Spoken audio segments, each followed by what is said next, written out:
So we are in our third week of strengthening the storm.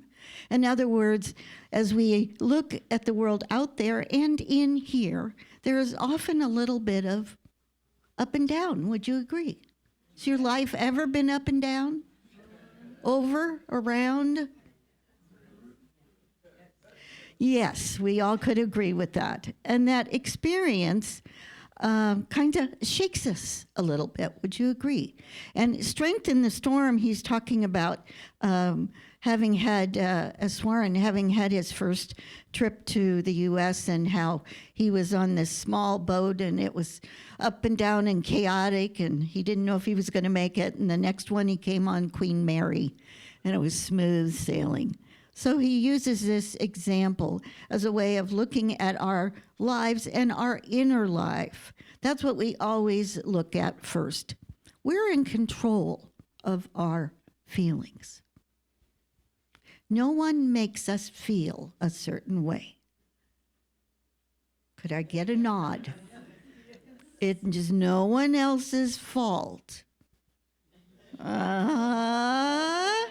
Okay, I didn't ask these people over here yet. It's no one else's fault. My feelings, I own my feelings. I don't always like my feelings, and I own my feelings. I am in control of my thoughts and my feelings. Yes.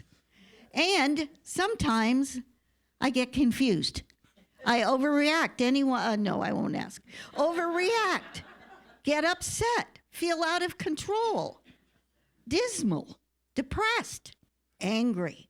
Frustrated. Ooh.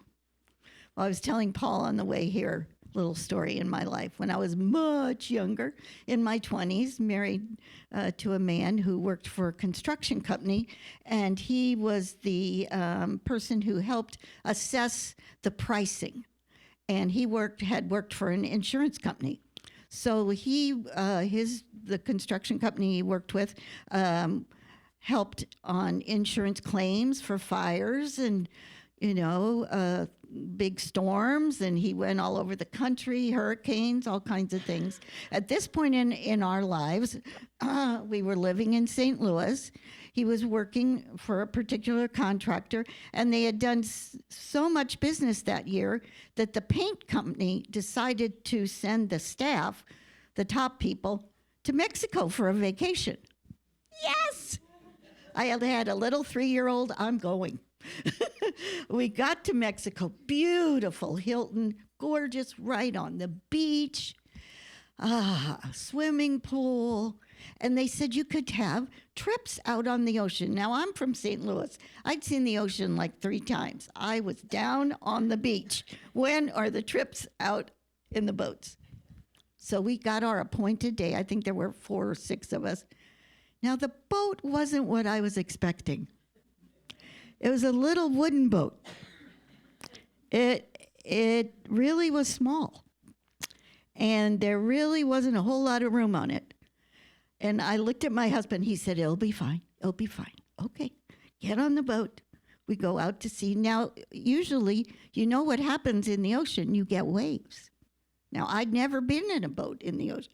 Whoa, up it went, up it went. It's almost like this. I am petrified. Start looking around. There are no life jackets. I don't swim. So I make a point of talking to the men who are in charge. Well, they don't speak English. So we've got a little problem. Where are the life jackets? Finally, someone was able to communicate, and they pointed to 2 rubber inner tubes. That was the life jackets. So I immediately said, I have a little girl at home, take me back. Oh, they laughed and laughed. Turn this boat around. They laughed and laughed. I got so upset. Finally, my husband said, turn the boat around. They laughed and laughed at me. The boat turned around. Someone helped me get out. Off they went, zoom, zoom, zoom. Within 10 minutes, they collapsed and fell over. And they all were good swimmers, so they were fine. Now, are you ever looking for a life jacket in your life? And you couldn't find one. And people were thinking you were silly, or what's wrong with you? Why do you need a life jacket? There are times in our lives where we need a life jacket. Would you agree? And I feel like spiritual tools are our life jacket. Spiritual tools are there to help us. Now, our life is up and down, just like the boat in the ocean. Our life does have waves coming to us. Yes? Yes, it does. And how do we handle that? Now, sometimes the way we handle that is we point our finger out there. And of course, it was the man's fault who had the boat. It was the people in the desk that didn't tell me there were no life jackets. I could come up with a whole list of people whose fault that was. However, it didn't matter whose fault it was. It's how I handled it. I'm going to say it again. It's how I handled it. It's how I felt about it. And the truth is, now I kept looking for the word I was looking for all day yesterday. You have no idea how this just goes on round and round in my head. And you know what the word is? Vulnerable. I was feeling vulnerable. And I didn't know what to do. Have you ever been in a situation where you felt vulnerable and didn't know how to handle it?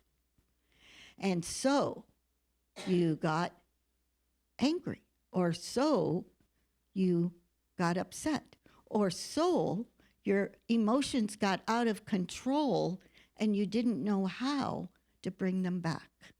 And you may have blamed someone. You may have said things that you wish you wouldn't have said because you were feeling vulnerable. Now, vulnerable is not a word we use often, is it?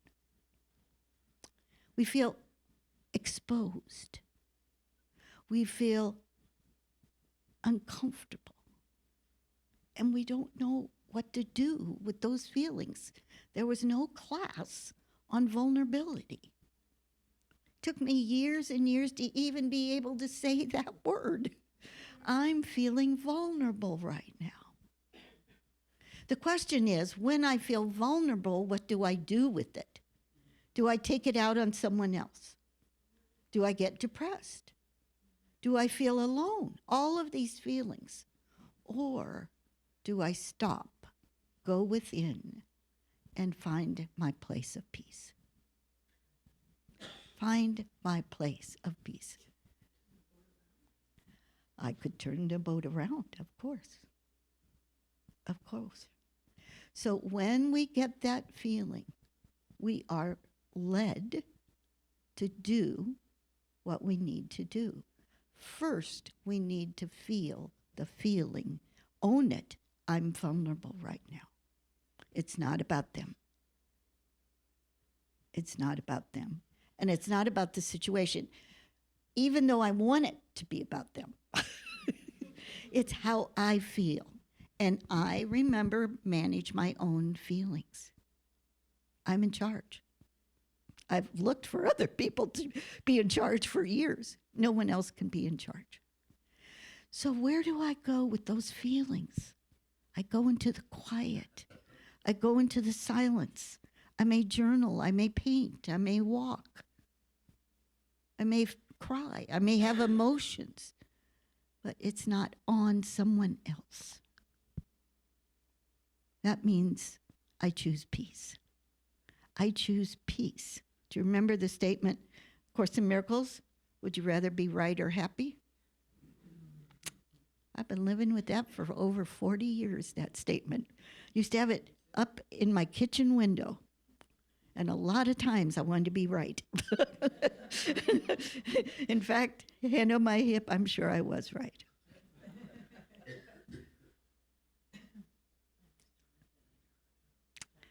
I'd rather be right than happy. I'd rather be happy. So what do I do with those big feelings? We have big feelings. Would you agree? We do. And we have reactions. And we see things out there that don't fit our picture. So what can we do? Well, first of all, you can reframe it. And you can find a way, I'm going to use this word, that comforts you, that soothes you, that acknowledges you. We've been taught to always look out there. We were not taught, at least I wasn't, to look within for comfort and support. And the divine presence, the divine spirit, as Myrtle Fillmore calls it, is right here, right in this heartbeat. And it's also all around us. It's in the people around us. It's in nature. The heartbeat of life is a constant. So take a deep breath. I'm going to read you a little bit from S. Warren, our author of our book. It has been said that anyone who wants a peaceful life has chosen the wrong time to be born. Have you ever heard that? Why was I born now? What? Well, the last 100 years have seemed turbulent. There's been a lot of change and danger around the world. People are living with a deep anxiety about the future. In such situations, it's only natural to ask now and then, why was I born into times like this? The answer I would give, this is S. Warren, we have been born to be of help to others. Desperate times are a sign of a more desperate need. To make our full contribution, we need to train the mind to be at peace and then radiate that peace to those around us. The only way we can be at peace if we are in control of how we feel. Very few of us really know what peace of mind is. The phrase has become so common. To think peace of mind comes by using anything other than our inner spirit is confusing.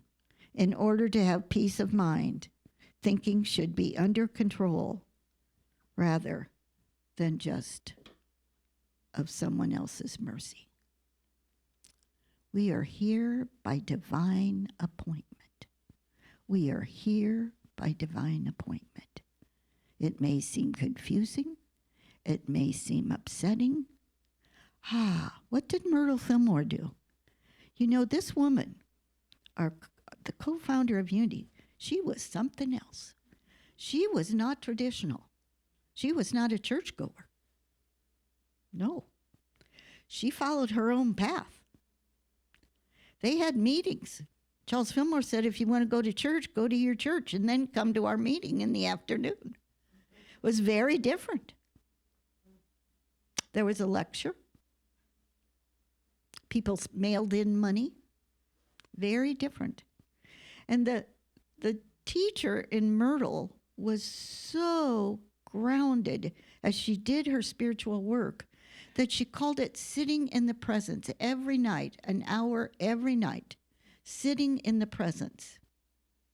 Sitting in the presence of love, God, whatever word you want to use. It's sitting in the presence of all.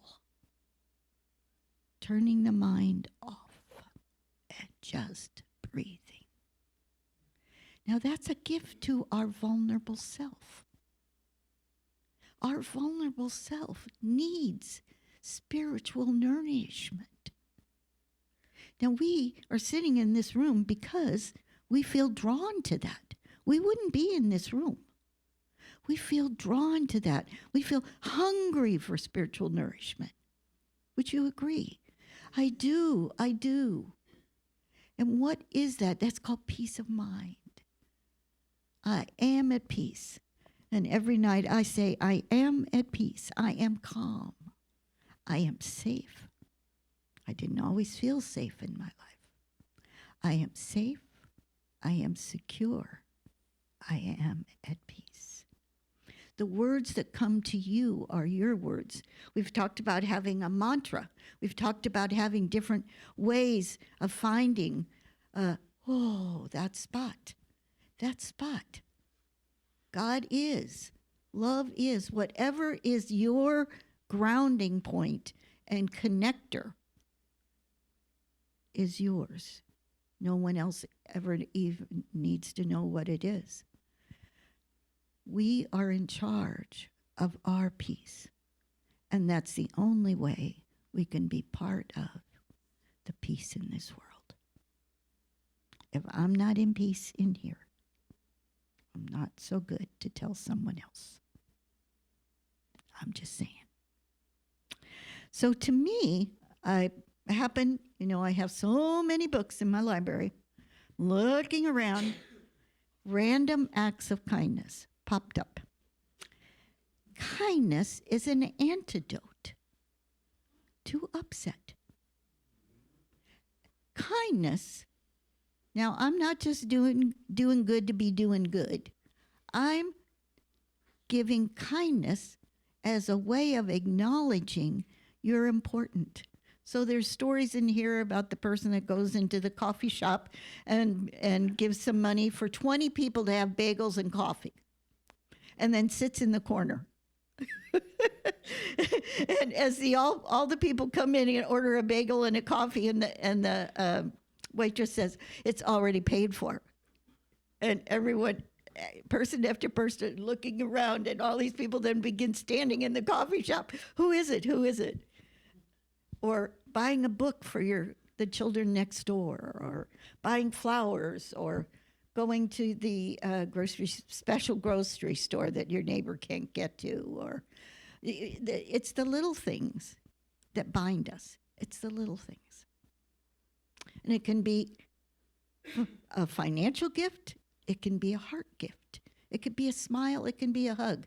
But the writer of Random Acts of Kindness, when this book, this is the 20-year anniversary, she said, when someone came up with this idea, I thought it was kind of boring. And she said, but there were so many people said, oh, we got to publish it. She said, so you have no idea the hours and weekends I gave up and to get this book published. And I was exhausted. And she said, I no more believed in kindness than the moon. But I was publishing the book. And she said, and then as I was getting ready for it to be published, I read it. She said, oh my God, I was laughing. I was smiling. I felt so much happier. I thought, and she started reaching out to other people and giving that gift of kindness.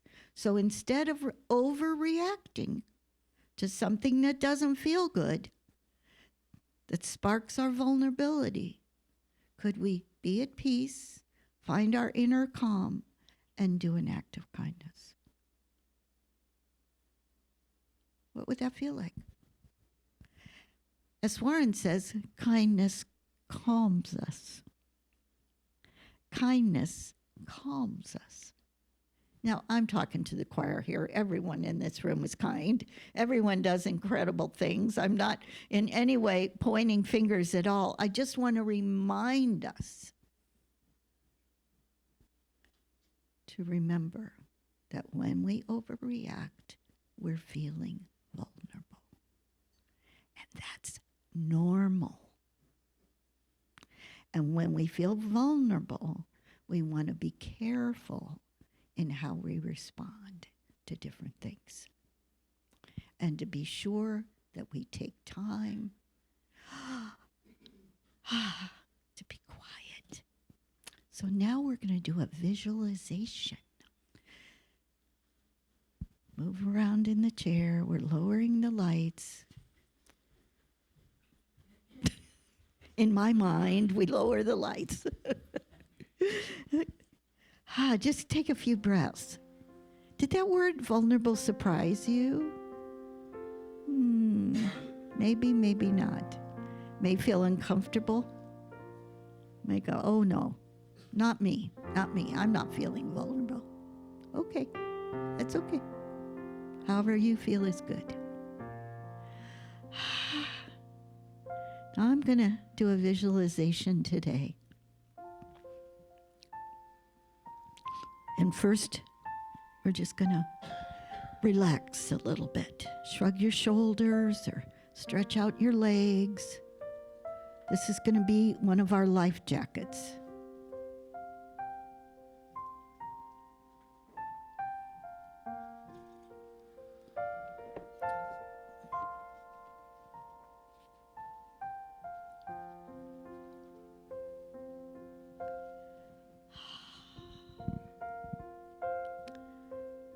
I'm going to ask you to visualize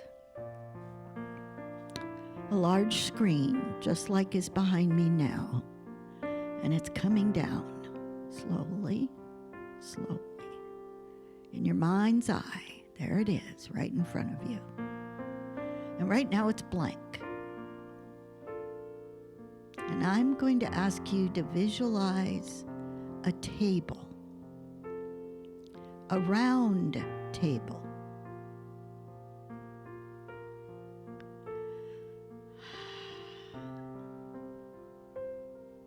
And I'm going to ask you in your mind's eye to come to a place of peace and harmony inside yourself. No matter what's going on around you in the world, peace and harmony.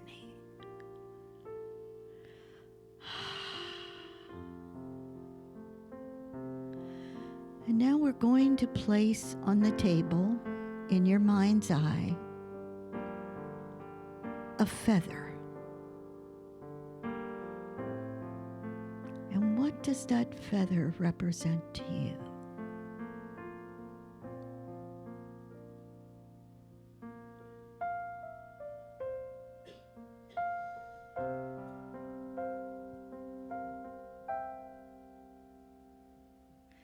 And then I invite you to put a card on the table that has one word in it that represents something that is special to you.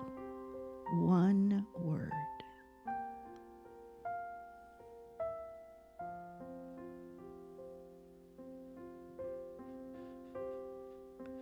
And then I'm going to ask you to put a candle on your table that represents the light in you.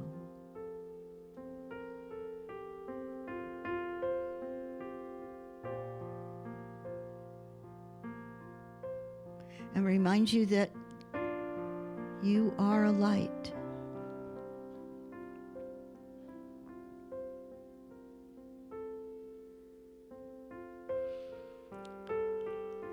And now there's one thing in your mind today, I don't know what it is, that may be frustrating, upsetting,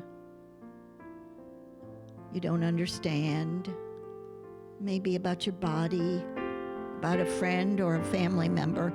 And I invite you to put something on that table that represents them. Might be a picture, might be a token.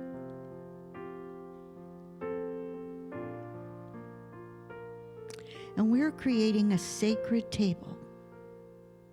A table that represents you, your life, your growth, your healing.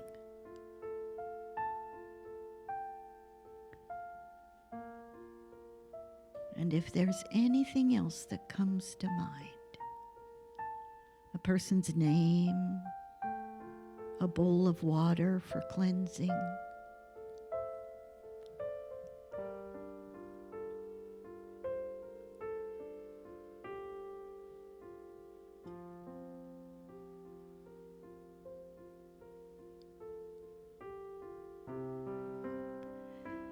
now, not everyone is visual, so there's maybe a time where you feel something or you imagine something or words come to you.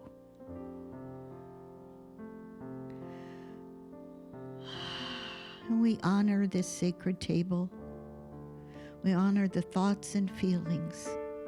We honor the life jackets in our lives, spiritual tools that we can use over and over again. I am at peace. I am at peace. I am at peace. I am. Opening your eyes when you're ready. I'm going to share with you the last thing that the leader of the monks who walked across the planet, over 2 million followers, Washington, D.C., Lincoln Memorial. They slept in cemeteries, they slept in schools, they slept in Christian churches, Buddhist temples. Days and days, months and months and months of walking. Many of those through snow and rain, sleet, heat. Many of those vulnerable. They're called venerable, but they're definitely vulnerable. So this was the last ending at Lincoln Memorial. Now I have to say Lincoln Memorial to me is a very special place. Springfield, Illinois, growing up in the Midwest, visited many times. Whenever I got the chance to write a paper growing up about a historical figure, I always wrote about Lincoln. Lincoln was my hero growing up. I have a picture of me at 16 sitting on the steps at Lincoln Memorial. And Paul and I were there not too many years ago. Lincoln Memorial stands for something very important in our world. Freedom. Freedom. This is what the monk had to say. May every nation live in safety, stability, and dignity from fear, chaos, and unnecessary suffering.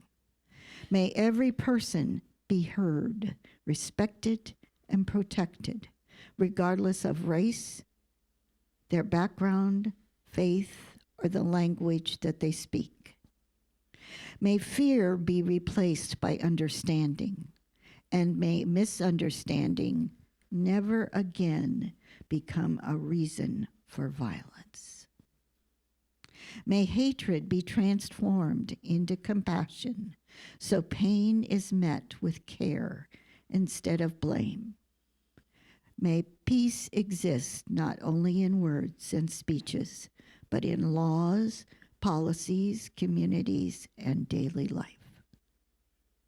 May true strength be measured not by control or weapons, but by how we protect one another, especially our children and the vulnerable.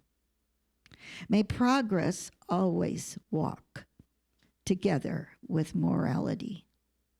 May dialogue be chosen over confrontation and listening judgments in families, societies, and nations.